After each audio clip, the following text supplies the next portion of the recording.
Hello and welcome to Storytime with Alex the Intern. I'm Alex the Intern and I'm here to tell you a story. So, many years ago, when I was still in university, young and naive, I had this 40-minute commute I would drive every morning, and in the afternoon or evening or night, depending on how late the classes went. One particular morning, I was driving along, minding my own business, singing along to my iPod like I normally did. I don't remember exactly what I was singing to. It probably was John Mark McMillan's The Medicine, because that's an amazing album, and I listened to it a lot back then. But whatever the case, it was probably a song that was singing how great God was and praising God and stuff like that. So anyways, I was driving along, minding my own business, about to take a left turn, when all of a sudden this gravel truck runs a red light and plows off the front of my car, and then just keeps going, off into the distance. So I stopped singing. I pulled over to the side and checked the damage. The front headlight was gone, the front right headlight was gone, the license plate was gone, and a little bit of the bumper. So I went and collected the pieces from the intersection for a souvenir, and called my parents, because that's what a good son does when they get hit by a gravel truck. And called all the people that I needed to call, and then hopped back into my car, still ran, drove off to university, and told all my friends my cool story about my trip to the university that day.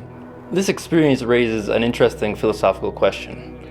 What kind of God lets a gravel truck hit some guy who's literally singing his praises at the moment? I wasn't terribly fazed by getting hit by a gravel truck. It was probably the invincibility of youth that was coursing through my veins. But still, my car ended up getting ridden off, and I lost my car. And this isn't the only thing that God does where it seems like He's not holding up His side of the bargain necessarily. It feels like God isn't really a great team player. You know,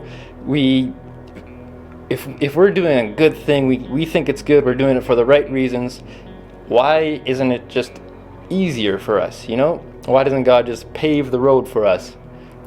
Or to put it another way, why, if we make a really nice Kickstarter campaign for something that's really important and good, why doesn't God just find a billionaire to write us a good check? Or maybe we're doing something wrong. Why doesn't He just tell us what we're doing wrong? I don't really understand the answers to it yet.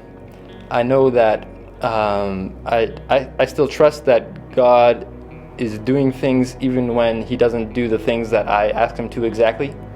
I think that God has reasons for doing things that we don't understand and can't comprehend, which makes sense because as smart as I am, I'm not quite that smart.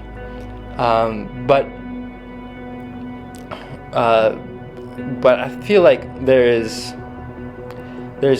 two choices we can have when we are facing difficulties like this, where we have bad things that happen or there's discouraging things that happen.